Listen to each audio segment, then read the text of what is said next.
fellow Toastmasters and guests.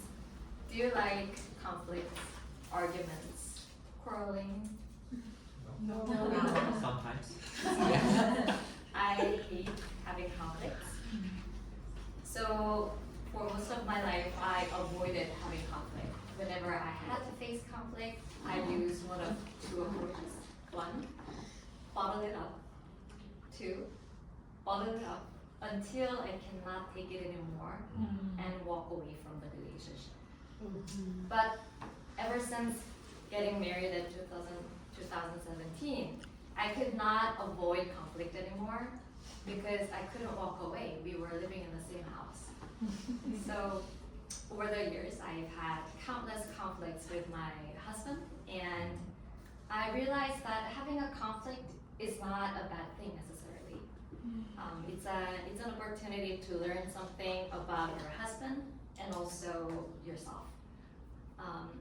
A psychologist, Marissa Franco, says in her book that conflicts are one of the only times you'll get honest feedback about yourself.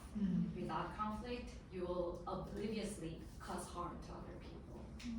So this is a story. I'm about to share a story that of a recent conflict that I had, which taught me a new perspective. To those of you who are married, have you ever gotten into an argument with your spouse over housework? Chores. Many times. So many times. I'm the one who cares more about housework. I just notice things that my husband doesn't seem to notice, like the dust on the floor, the stuffy air, the laundry baskets, and the mold on the wall. Surprisingly, these things don't seem to bother my husband. Over time, we developed a routine for splitting up housework. Usually, I do the chores that need frequent observation and attention. I cannot name one because there's just so many. And I put my husband in charge of bigger tasks, things that you don't need to keep track of, and just do once in a while, like cleaning the bathroom. A couple of months ago, whenever I opened the bathroom door, I was greeted by mold. There was pink mold on the bathroom sink, black mold on the edge of the mirror, here and there. It was just so obvious. But I kept quiet for a few days. But after a few days, I finally had to ask my husband to do the bathroom cleaning.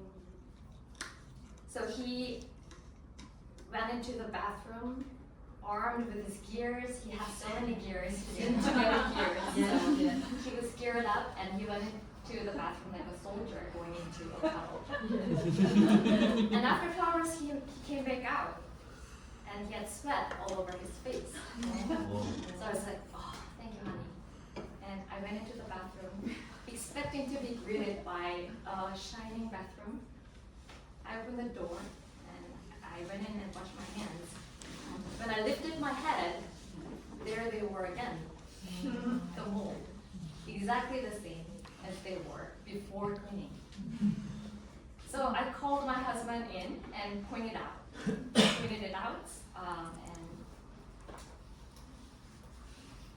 my husband, obviously, he didn't like it. Then I pointed it out. He had a very defiant look on his face. After seeing that look, I became angry. No.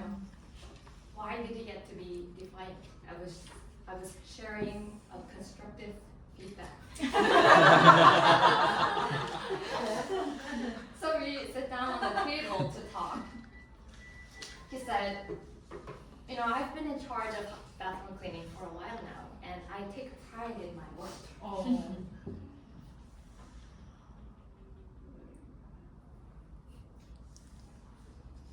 Just a moment, please. I don't like it when I receive criticism after a hard work. It feels like I'm breathing down his neck. So I said, I just don't understand. I mean, if you open the door, it's just so obvious. It's the mold is in plain sight. It's not like it's hiding somewhere.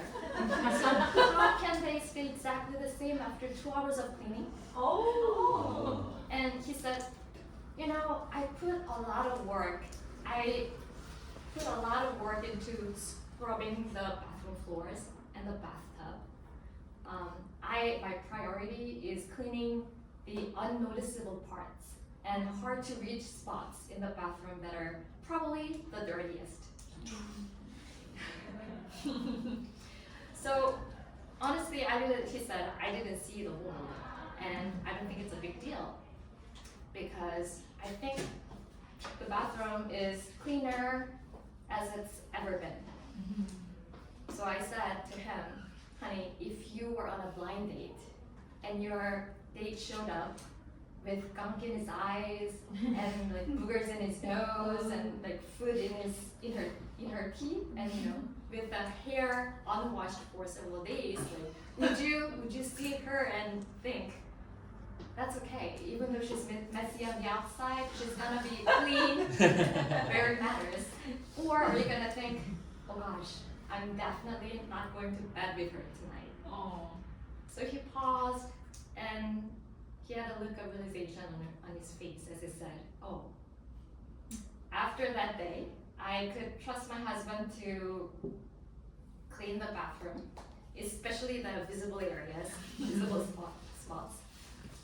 So he obviously he learned a lesson, but I actually also learned a lesson because even though I stood my ground and I got what I wanted, I actually understood what he said when he didn't like it when he didn't like it when I breathed down his neck. I mean, I understand the feeling of someone breathing down my neck, and it's not gonna feel good. So I understood that, and I also understood the part where he said he focused more on unnoticeable, hidden spots. I think it makes some sense to focus on those areas. But most of all, I learned from this lesson that you could be looking at the exact same thing with your spouse, but still see different things. So that's the lesson I learned and walked away with after the bathroom war. Thank you.